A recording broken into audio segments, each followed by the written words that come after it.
신약 성경 마태복음 제9장 35절로 38절의 말씀입니다. 제가 가지고 있는 성경으로는 신약 성경 제14면입니다. 마태복음 제9장 35절로 38절의 말씀을 제가 받들어 읽겠습니다. 예수께서 모든 도시와 마을에 두루 다니사 그들의 회당에서 가르치시며 천국 복음을 전파하시며 모든 병과 모든 약한 것을 고치시니라. 무리를 보시고 불쌍히 여기시니 이는 그들이 목자 없는 양과 같이 고생하며 기진함이라. 이에 제자들에게 이르시되 추수할 것은 많되 일꾼이 적으니 그러므로 추수하는 주인에게 청하여 추수할 일꾼들을 보내주소서 하라 하시니라. 아멘. 감사합니다. 우리 서로 한번 인사하겠습니다. 사랑합니다. 더 행복하소서. 그 일은 잘 될 것입니다. 할렐루야. 오늘 방송으로 함께 하시는 우리 박숙희 권사님, 또 최희망 청년, 또 이제 병원에서 또 대전에서 이렇게 함께 해주셔서 감사합니다. 추수, 어떤 우리 이 대구에 계신 최순회 집사님이 그런 말씀을 하시더라고요. 왜 사랑의 교회는 추수감사주일 예배를 11월 첫 번째 주일 날 해요? 막 그러더라고요. 그래서 원래 이제 이 미국 교회에서 우리가 이 추수감사주일이 들어올 때, 추수감사주일이 처음에 시작된 것은 그거잖아요. 영국에 있던 우리 기독교인들이 핍박이 너무 심해서 신앙의 자유를 찾아서 메이플라워라고 하는 그 배, 큰 배에 온 성도들이 함께 타고 하나님이 주실 신대륙, 새로운 땅을 찾아서 그냥 목적지가 없는 항해를 시작하게 됩니다. 그 항해 중에 아메리카 신대륙에 도착하게 돼요. 그리고 거기서 인디안들과의 이런 전쟁도 있고 여러 가지 어려움들이 있었지만 그 땅에 정착을 하고 처음으로 씨를 뿌리고 농사를 지어서 추수를 하게 됐는데 하나님의 은혜가 너무 놀랍고 감사한 거예요. 우리가 어디로 가겠다고 목적지를 정한 것도 아니고 또 항해 중에 모두가 다 죽을 수도 있는 상황이었고 또 인디안과의 어떤 이런 이 도전 앞에서 또 어려움도 넘어질 수도 있었는데 하나님의 은혜로 무사히 정착을 하고 그곳에서 농사를 지어서 첫 번째 수확을 거두게 되니까 너무나 감사한 감격이 막 넘쳐나서 이 추수감사주일은 하나님께서 명하신 절기가 아니죠. 그냥 이 미국 교회, 미국 아메리카 신대륙에 정착한 미국인들이 처음으로 농사를 짓고 보니까 하나님의 은혜가 너무 감사해서 그래서 그냥 추수해서 마음껏 먹고 마시고 하면 너무너무 하나님께 죄송스러운 마음이 들어서 자원하는 마음으로 그때부터 그 미국 아메리카에서는 매년 추수하는, 그곳에는 11월 셋째 주일이 아마 추수하는 때인 것 같아요. 그래서 추수할 때 그때를 추수감사주일로 예배를 정했습니다. 그래서 미국 전역에 있는 교회들이 그래서 지금도 과거에도 그랬고 지금도 그렇고 미국에서 가장 큰 이 명절은 부활절과 추수감사주일이에요. 그래서 그들은 우리가 추석이 되면 어디 지방에 갔다가 일을 하다가도 추석이 되면 고향 가고 또 어디 가서 일을 하다가도 설이 되면 고향 가는 것처럼 이분들은 어디 가서 객지에 가서 일을 하다가도 가족들이 모이는 때는 추수감사절, 또 어디 멀리 갔다가도 또 가족들이 모일 때는 부활주일, 이렇게 모이는 거예요. 자, 이렇게 시작된 추수감사주일을 이어서 지금 한국교회에서는 사실은 11월 셋째 주일날 추수감사주일을 여전히 지키는 교회도 있고요. 또 저처럼 이렇게 10월 마지막 주에 하는 교회도 있고 또 우리는 11월 항상 첫 번째 주일에 추수감사주일 예배를 드립니다. 그래서 항상 10월 마지막 주나 11월 첫 번째 주가 사실상 우리나라의 현실적인 이 추수절기하고 맞아서 그렇게 하게 된 것입니다. 그래서 이것이 뭐 셋째 주일 하면 정통적인 교회고 10월 마지막 주나 11월 첫 번째 주일날 하면 이단이다 이렇게 하시면 안 돼요. 그래서 좀 더 현실적인 그런 것을 감안해서 이렇게 시행하게 된 것입니다. 그래서 오늘 추수가 되면 추수절은 항상 추수에 관한 풍성함이 있죠. 추수라고 하는 그 원어적인 의미는 한문에 있는 대로 가을 거지, 가을에 농사 지은 것들을 수확하여 거둬들이는 그 일을 추수라고 하죠.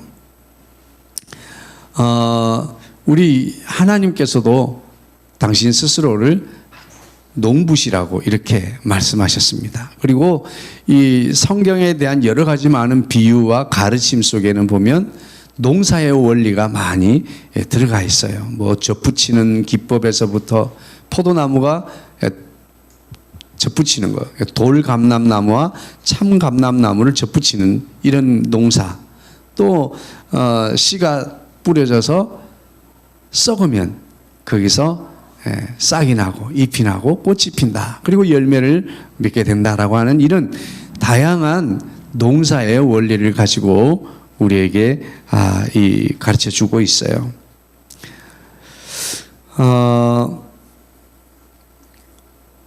예수님께서는 오늘 지금 이 35절의 앞에는 어떤 일이 있었는가 하면 많은 이 기적의 역사들을 행하셨어요. 먼저는 1절부터 7절까지는 침상에 누워있는 중풍병자를 사람들이 데리고 왔어요. 그를 고친 이야기. 그리고 모두가 경멸하고 민족의 배반자, 동족의 피를 빨아먹고 사는 나쁜 놈이라고 하는 세금쟁이 마태를 예수님께서 부르십니다. 너는 나를 따라오너라. 그랬더니 이 세리 마태는 쫄래쫄래 예수님 모든 것을 버리고 예수님을 따라가는 이야기가 있죠. 그리고 그 세리의 집에서 밥을 먹고 있을 때 바리새인들이 왜 죄인과 교제하고 같이 밥을 먹느냐면서 이야기를 할 때 의원은 건강한 사람에게는 쓸모가 없고 병든 자에게 쓸모가 있다. 나는 죄인을 부르러 왔노라라고 그렇게 말씀을 하시죠. 그래서 세리 마태를 부르시면서 죄인을 부르시는 예수님이라고 하는 것을 또 보여주셨어요. 그리고 이제 세례 요한의 제자들이 왜 우리는 금식하는데 예수님의 제자들은 왜 금식을 안 합니까? 라고 또 여러 가지 질문을 할 때 나와 함께 있을 동안에 금식할 필요가 없다라고 하시면서 예수님께서 하나님으로서 이 땅에 육체를 입고 오신 것을 또 말씀해 주셨습니다. 그리고 12해 동안 혈루증으로 앓던 여인이 예수님의 옷가를 믿음으로 만짐으로 혈루증이 다 낫게 되는 역사. 또 예수님이 죽어버린 그 딸, 한 관리의 딸을 죽은 애를 부활을 시키면서 다시 살립니다. 그런데 여러분, 한 가지 질문할 것은 이때 예수님이 살린 이 소녀가 살았을까요? 죽었을까요? 그 다음에 살다가 늙어서 죽었겠죠? 예. 사람은 다 육체 가운데서 죽게 되는 거죠. 그 소녀를 일으키신 일, 그리고 길 가는 중에 두 맹인이 막 소리쳐서 예수님을 부릅니다. 다윗의 자손 예수여 그러면서 눈뜨기를 원합니다라고 기도할 때 또 예수님이 그들의 눈을 뜨게 해서 고쳐주게 됩니다. 또 마지막에는 32절부터는 귀신을 내어 쫓으시는 기적을 행하셔요. 그래서 1절부터 지금 34절까지 전체적인 내용을 보면 예수님은 치유하시는 사역을 하신 거예요. 그래서 대부분은 치유 사역을 하셨고 다르게 구분짓자면 하나는 제자를 부르시는, 죄인을 부르시는 예수님의 모습, 또 귀신을 내어 쫓으시니, 뭐 이런 것도 생각해 보면 어쨌든 예수님께서는 영적으로 육적으로 또 우리의 정신적으로 건강을 치유하시는 하나님이시다라고 하는 것을 알 수가 있어요. 할렐루야. 우리에게 우리 삶에서 건강에 문제가 있거나 또 정신적으로 문제가 있거나 또 우리 영혼에 문제가 있으면 우리가 하나님 앞에 기도해야 될 줄로 믿습니다. 이 땅에 있는 모든 의술로 환자를 치유하는 그 하나님, 그 의사도 하나님의 은혜 가운데서 이 땅에 의학의 발전이 있고 과학의 발전이 있고 이 땅에 다양한 발전들이 있는 줄로 믿습니다.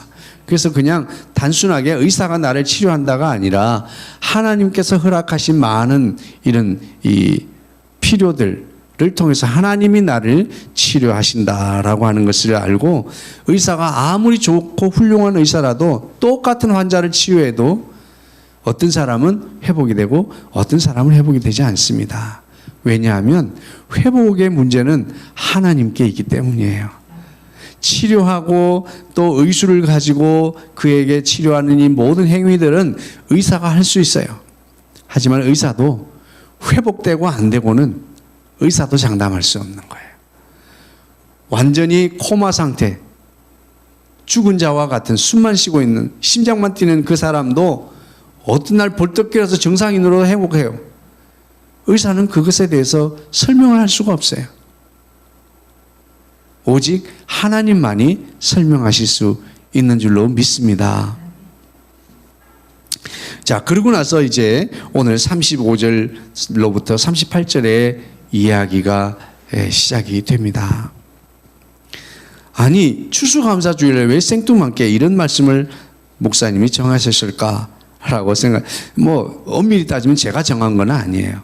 제가 이제 1년치 이 예배에 관한 뭐라고 할까요? 이 도움을 주는 그런 큰 책이 있는데 그 책 가운데 매주일마다 이제 본문을 이렇게 선정해서 알려줍니다. 여러 이제 구약의 말씀, 시편의 말씀, 서신서, 복음서 이렇게 한 4가지 스타일로 이 말씀을 쭉 주는데 이 말씀을 따라하다 보면 특정 성경만 설교하게 되는 이런 이 폐단이 없어지게 돼요. 그러면 골고루 전 성경을 설교하게 되는데 거기서 이 말씀에서 저도 이거 어떻게 추수감사주인데 이 말씀을 전해야 할까 고민을 했습니다. 그러나 말씀을 깊이 이해하고 연구하면서 정말 추수감사주일에 꼭 적합한 말씀이다라는 말씀을 드립니다. 예수님께서 하신 사역을 한마디로 표현하면 굉장히 동적입니다. 굉장히 활동적인 그런 사역을 하셨습니다. 35절 말씀에 보면 예수님께서는 모든 도시와 마을에 두루 다녔다라고 말씀하고 있습니다. 사실은 여기에서 사용한 모든이라고 하는 이 단어는 하나도 빠짐없이라고 하는 뜻이에요. 그런데 사실은 예수님께서 하나도 빠짐없이 다 다닌 것은 아니에요. 이것은 약간 뭐라고 할까요? 문학적인 표현이라고 이해하시면 좋겠어요. 그렇게 하나도 빠뜨림이 없이 다닌 것처럼 방방곳곳 구석구석을 찾아다니셨다라고 하는 예수님의 열심을 상징적으로 표현하는 그런 이 단어라고 이해하면 되겠습니다. 그래서 예수님께서는 할 수만 있으면 두루 다니면 각 처마다 열심히 찾아다니는 그런 사역을 하셨습니다. 우리가 생각하기를 예수님께서는 굉장히 정적이고 조용하게 기도하면서 하나님의 사역을 감당했을 거라고 생각하지만 예수님은 실제로 발로 뛰고 움직이면서 사역하셨다라고 하는 일이에요. 저도 사실은 뭔가 준비가 잘 이루어지고 완벽한 계획이 이루어지고 그래서 움직여야 하는 게 옳은 일이고 그것이 맞다라고 생각을 했어요. 그런데 그것은 게으름뱅이들의 핑계더라고요. 그것은 용기 없는 자들의 핑계, 변명이에요. 그래서 제가 그런 말을 했습니다. 어떤 사람이 막 빠른 결정을 하고 막 빠른 선택을 하는 사람을 보면서 제가 물어봤어요.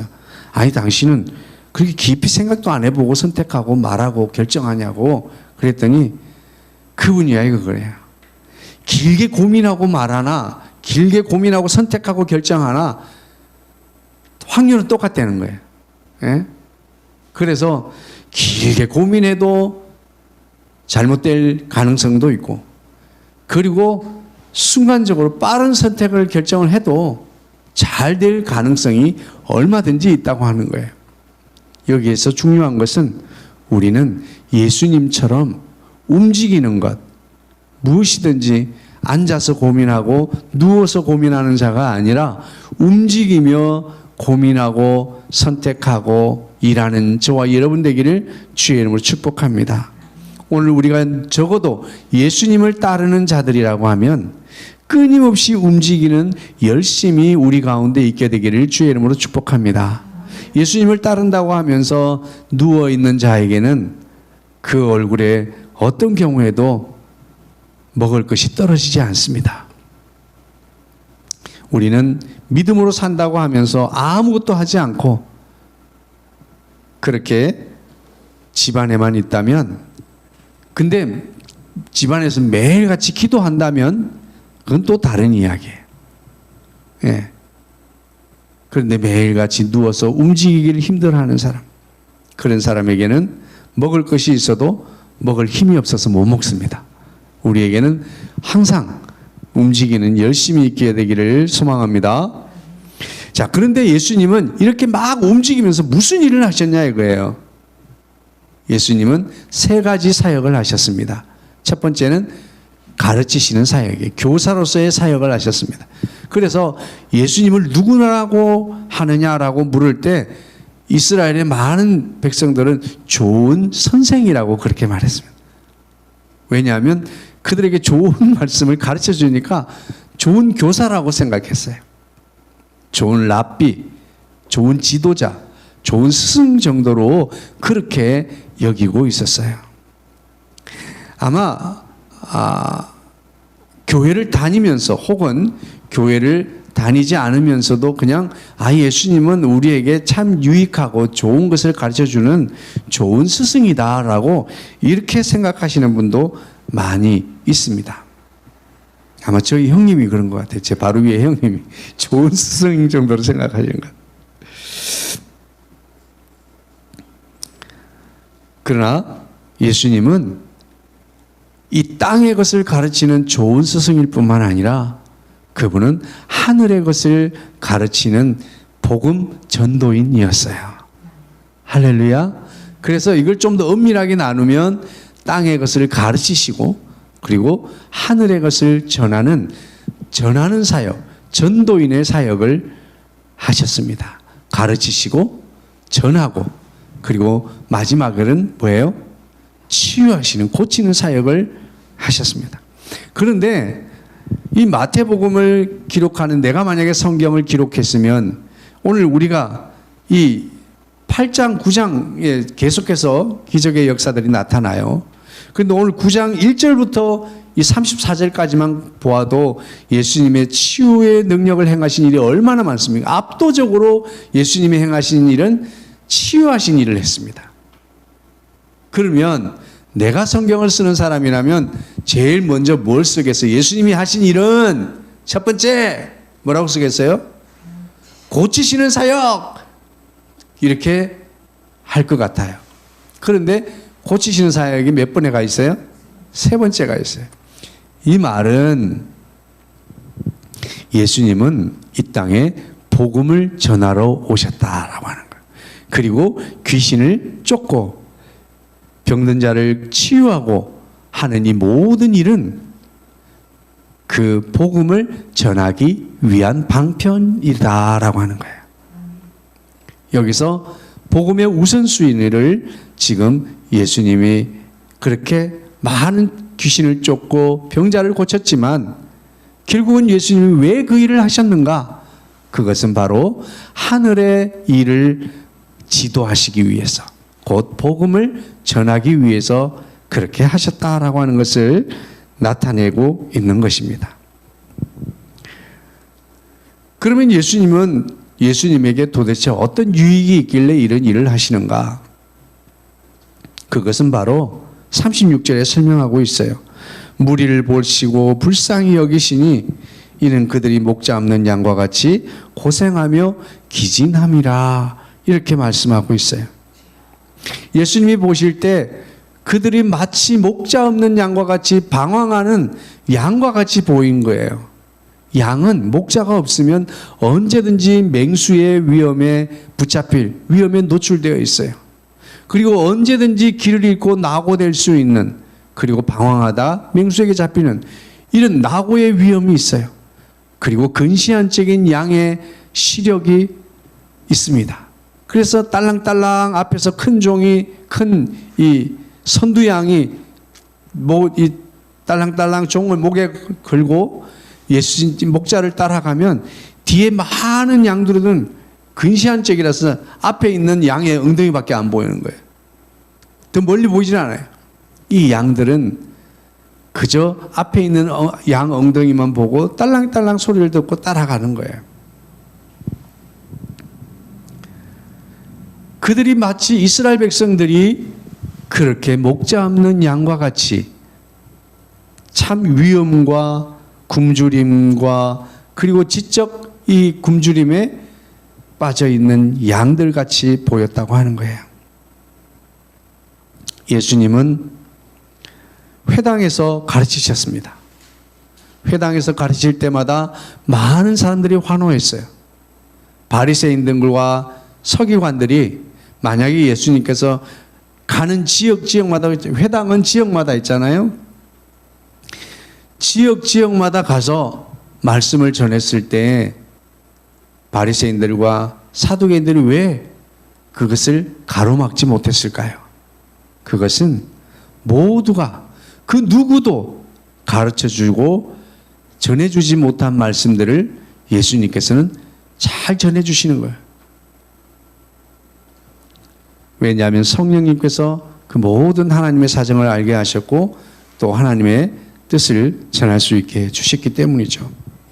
그래서 하나님의 말씀을 잘 전했습니다. 목자 없는 양과 같이 고생하는 기진하는 그들을 보고 불쌍한 마음을 견딜 수가 없었는데 예수님은 그 불쌍함을 보고 참을 수 없어서 그들에게 복음을 전하시는 겁니다. 이제 예수님을 따르는 제자들에게 주님은 말씀하십니다. 이 땅에 추수할 것은 많지만 일꾼이 적다라고 말씀하고 있습니다. 농사를 짓는 사람들은 한결같이 기대하는 것이 있다면 무엇일까요? 추수하는 거예요. 열매를 거두는 일입니다. 제가 농사를 짓는 사람이 아니지만 아침에 해가 뜰 즈음에 또 해가 질 즈음에 이 들판에 풍성한 벼를 머리 숙인 벼이삭들, 고개 숙인 그 벼들을 바라보면 정말 그 마음 자체가 풍요롭습니다. 풍성해집니다. 내 것이 아닌데도, 내가 수고하고 내가 농사 지은 것이 아님에도 불구하고 들녘에 노랗게 익어 있는 벼이삭들을 보면서 풍성함을 느낍니다. 그렇습니다. 추수는 바로 풍성함이에요. 오늘 하나님 안에는 이 풍성함이 있는 줄로 믿으시기 바랍니다. 오늘 이제 우리가 이렇게 추수감사주일 예배를 드리는 것은 우리가 매일 주일마다 감사 예물을 드리기도 하잖아요. 그럼에도 불구하고 우리가 특별히 한 날을 정해서 추수감사주일로 지키는 것은 우리가 1년의 시간이라고 하는 삶을 통해서 내 삶의 매 순간순간 우리는 내 삶을 위해서 투자하고 헌신하고 또 씨를 뿌리고 하는 이런 일을 하며 살고 있습니다. 그리고 우리는 그 모든 수고와 또 씨 뿌림과 농사 짓고 하는 이 땀 흘리는 이 모든 것들을 통해서 얻어진 수확을 거두고 우리는 그것의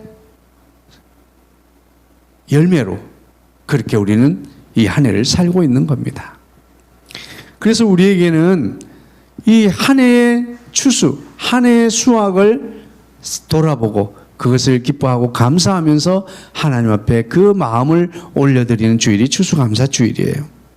오늘 저와 여러분 속에도 나는 왜 이렇게 부족하고 왜 이렇게 가진 것이 없지가 아니라 한 해를 돌아보시면 우리 속에 풍성한 은혜가 있다고 하는 것을 발견하게 될 줄로 믿습니다.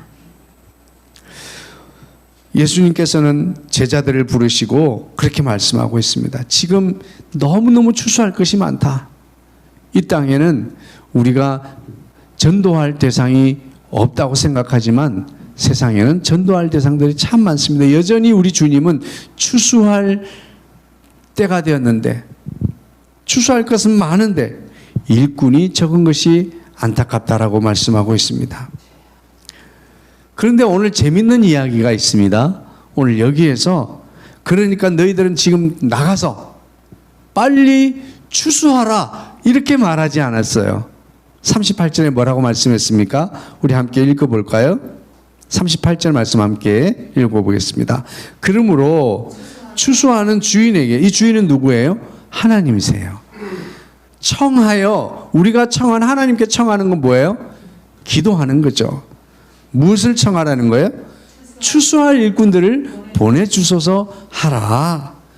예수님의 가르침. 오늘 추수감사주일에 예배하는 오늘 저와 여러분에게 주시는 말씀은 이 땅에 추수할 것이 많다. 추수에는 풍성함이 있다. 우리 삶에도 추수할 것이 많은 삶이 되기를 주의 이름으로 축복합니다. 그런데 예수님은 씨도 뿌리지도 않고 농사도 짓지 않고 물도 주지 않고 거름도 주지 않고 뭐라고 하죠? 땅을 이렇게 고르는 걸 뭐라고 그래요? 하여튼 그런 농부로서의 자기가 해야 할 일을 하지 않으면서 열매를 기다리는 것을 예수님은 그것은 도저히 원리적으로 맞지 않는 것이다. 그리고 그것을 도둑놈 심보라고 주님은 말씀해 주셨어요. 오늘 우리 삶에 무엇인가 풍성한 열매를 맛보기 원하십니까? 그러면 적어도 심어야 될 줄로 믿습니다. 그리고 그것이 자랄 수 있도록 걸음을 주는 노력이 있어야 됩니다. 수고가 있어야 돼요. 이 과정을 통해서 하나님은 우리에게 열매를 맺게 하십니다. 오늘 일은 내게 주어진 일을 하나님이 맡기신 줄 알고 내 삶의 현장에서 땀 흘리며 수고하고 노력하셨다면 틀림없이 이 한 해 또한 풍성한 은혜를 우리 한 분 한 분이 누리셨을 줄로 믿습니다.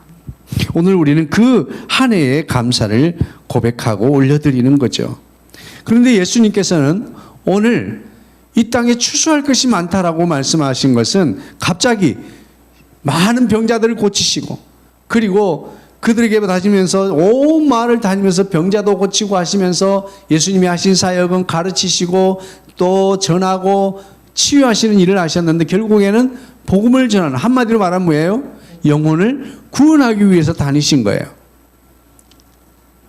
그러면서 예수님은 오늘도 우리에게 그렇게 말씀하십니다.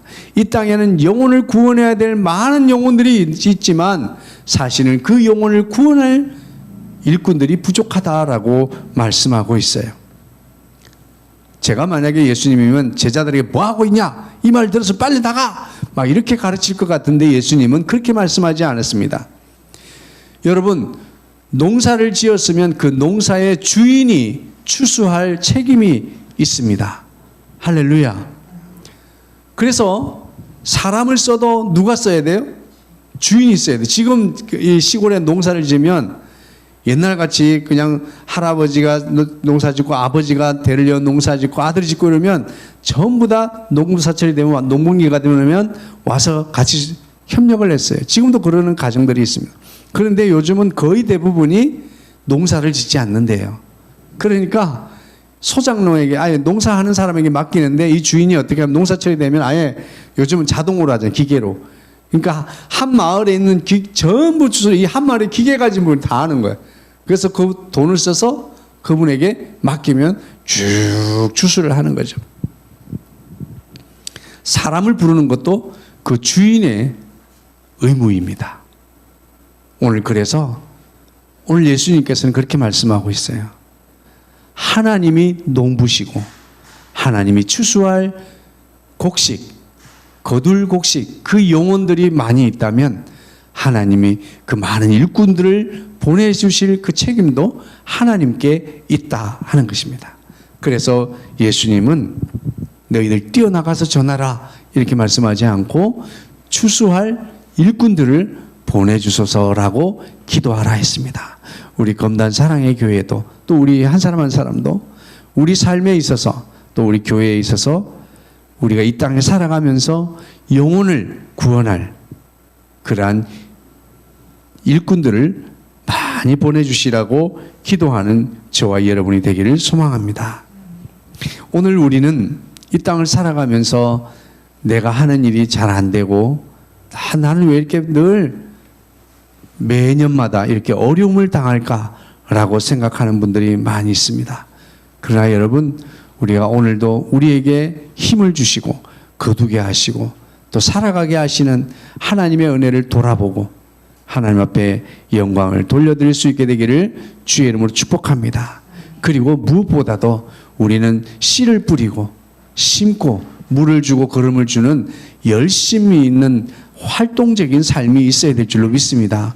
예수님은 어디를 가든지 그냥 정적이고 그리고 늘 조용한 삶이 아니라 어디를 가든지 여기저기를 움직이시며 두루 다니시면서 복음을 전하시는 사역을 하셨습니다.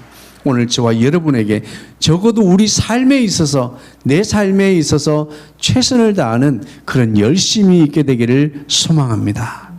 더 나아가서 오늘 주님께서 이 땅에 하나님의 백성들을 구원하시기를 원하는 이 땅에 많은 물을 익어서 추수할 영혼들이 많이 있는데 그 일꾼들을 위한 그 추수를 위한 일꾼들로서의 열심을 낼 수 있는 저와 여러분 되기를 주의 이름으로 축복합니다. 오늘 하나님께서 먼저 부르신 사람들은 하나님이 결국은 이 땅에 더 많은 일꾼들을 보내달라고 기도하기 위해서, 그리고 두 번째는 우리가 직접 영혼들을 거두는 일을 위해서 우리를 불러주셨다고 하는 사실을 믿으시기를 주의 이름으로 축복합니다. 그렇습니다. 오늘 하나님께서 저와 여러분을 남들보다 먼저 부르신 것은 우리로 하여금 주인에게 청하여 일꾼들을 보내달라 기도하기 위함이고, 두 번째는 나 또한 일꾼으로 부르셨다라고 하는 것을 우리 알게 하는 말씀입니다. 설교 끝. 자, 그러면 오늘 우리는 그럼 나는 내 삶의 현장에서 예수님이 우리를 일꾼을 보내달라고 기도하기 위해서 부르셨다 하고 일꾼이 되기 위해서 부르셨다고 하니, 그러면 우리는 과연 어떻게 살아야 할까요? 첫 번째는 우리가 무엇을 하든지 열심히 해야 될 줄로 믿습니다. 예. 믿음으로 사는 사람들 중에 가끔씩 그런 분들이 있어요. 하나님 다 해주실 건데 뭐. 아유, 나는 그냥 열심히 없어. 나 힘이 없어. 그냥 저렇게 열심히 하는 온 사람들 보면 아, 너무 대단해. 어떻게 저렇게 살지? 아, 나는 못할 것 같아. 그래서 아유, 대충 해도 하나님이 다 해주셔. 뭐 이런 분들이 있어요. 오늘 정말 적어도 오늘 이 이스라엘을 두루 다니시며 일하신 예수님을 믿고 따른다면 적어도 내게 맡겨진 일에만큼은 최선을 다해서 수고하고 헌신하는 열심을 갖게 되기를 주의 이름으로 축복합니다. 해보지도 않고 포기하고 시작도 안 해보고 안 될 거라고 포기하고 조금만 해보면 어려우면 포기하고, 제가 정말 한번 아르바이트를 한 6개월 한 적이 있었을 때 내가 깨달은 것은 그거예요. 삽 2자루 주고 두 사람이서 그 웅벽 있잖아요. 웅벽 건축기 해놓은 이 벽에 이 산을 잘라가지고 웅벽 해놓잖아요. 웅벽 위에 포크레인이 못 올라가니까 삽 2자루 주고 그 언덕이 이렇게 나와 있는 게 있는데 그걸 퍼내려는 거예요. 산을 깎으려는 거예요. 6개월 근무하는 나는 6개월 가도 이거 못 퍼내겠다 나는 그렇게 생각했어요. 그런데 한 달도 안 돼서 그거를 다 퍼냈어요. 야, 사람의 손이 무섭고 일단 시작하면 되는구나 라고 하는 것을 저는 진짜 그때 피부에 와닿게 깨달았습니다. 우리가 생각하는 모든 일도 마찬가지인 것 같아요. 우리 생각은, 우리의 이 두뇌는 뭐든지 조금 더 과장되게 받아들이고 과장되게 생각하는 그런 게 경향이 있습니다. 그래서 우리는 먼저 속단을 내리기보다는 오늘 예수님의 말씀을 통해서 두루 다니시며 복음을 전하신, 가르치시고 전하고 치유하신 그 예수님의 능력처럼 오늘 우리도 열심을 가지고 내 삶을 위해서 일할 수 있는 저와 여러분 되기를 주의 이름으로 축복합니다. 무엇을 지금 하고 있습니까? 오늘 그런 일, 내게 맡겨진 일에 최선을 다하는 저와 여러분 되기를 원합니다. 그리고 할 수만 있다면 우리는 예수님처럼 하나님 하늘에 있는 이 땅의 것을 우리가 많이 아는 것이 있다면 가르쳐주고 하늘의 것을 가르쳐줄 수 있는 저와 여러분 되기를 원합니다. 그래서 하나님은 말이야, 누구든지 저를 믿기만 하면 구원을 받겠다 그랬어. 그러면서 하늘의 일을, 우리는 이 땅에서 살고 있지만 누구나 다 죽지만 마지막 때 천국과 지옥이 있어. 거기에서는 영원히 살게 되는, 사람들이 이 땅의 일만 알아요. 한 번 죽는 정한 이치만 알아요. 그러나 하늘의 일은 몰라요. 영원히 지옥에서 영원히 살게 될지 천국에서 영원히 살게 될지 그 일에 대해서 알지 못합니다. 그렇기 때문에 우리는 사람이 죽고 나면 천국과 지옥에서 영원히 살게 돼 라고 하는 것을 전하여 주고 가르쳐 줄 수 있게 되기를 주의 이름으로 축복합니다. 우리가 무엇을 하든지 그 열심을 통해서 우리가 가르치고 전하고, 그리고 우리는 예수님처럼 병자를 고칠 능력이 없어요. 그렇기 때문에 우리는 예수님의 이름으로 위에서 기도해 줄 수는 있는 줄로 믿습니다. 나는 고치고 치유할 능력이 없지만 우리가 기도해 주면 하나님이 고쳐주셔요. 그런데 하나님이 고쳐주실 때도 있고 안 고쳐주실 때도 있는 거예요. 그러니까 왜 기도했는데 안 되냐고 그렇게 저한테 따지러 오면 곤란해요. 네. 그래서 우리는 기도해 줄 수 있는 겁니다. 그리고 마지막으로, 두 번째로 우리가 열심히 해야 되고, 두 번째는 우리는 기도해야 될 줄로 믿습니다. 기도해야 돼. 무엇보다도 우리가 기도해야 될 것은 무엇을 기도하라고 그랬어요? 일꾼을 보내주셔서 기도해야 된다고 그랬습니다. 저는 사실은 일꾼들을 보내달라고 하는 기도를 많이 하지 못했어요.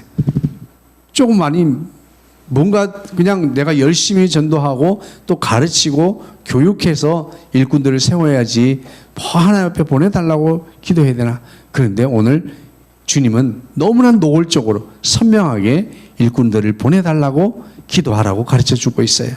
오늘 우리 모두는 오늘도 내가 하는 일에 일꾼이 필요하다면 하나님이 일꾼을 보내달라고 기도하시고, 오늘 우리가 이 하나님의 나라를 위한 이 교회 일에도 하나님의 사역에도 일꾼들을 하나님이 보내 주셔야 한다고 하는 사실을 기억하고 그것을 위해서 기도하는 저와 여러분 되기를 소망합니다.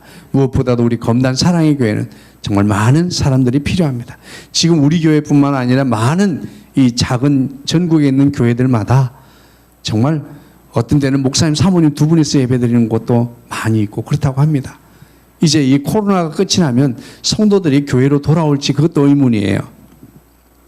오늘 그렇지만 우리는 여전히 우리가 해야 될 기도는 뭐예요?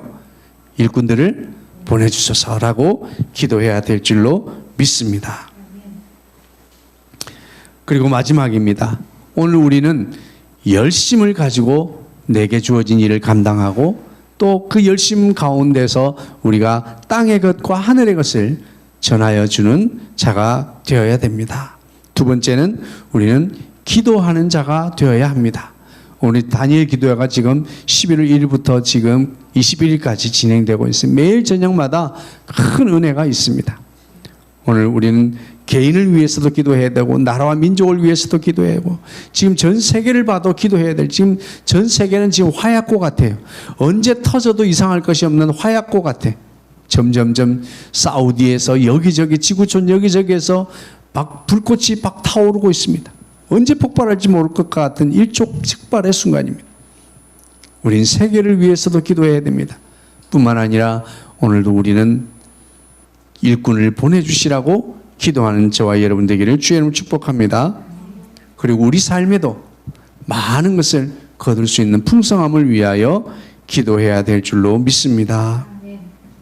마지막입니다. 마지막 세 번째는 우리가 초청하는 자가 되어야 될 줄로 믿습니다. 예. 우리는 예수님 앞으로 많은 사람들을 초청해야 돼요.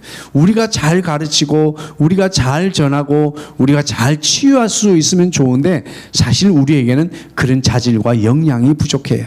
그래서 우리는 예수님 앞으로 사람들을 초청하는 일이 가장 우리가 할 수 있는 최선입니다.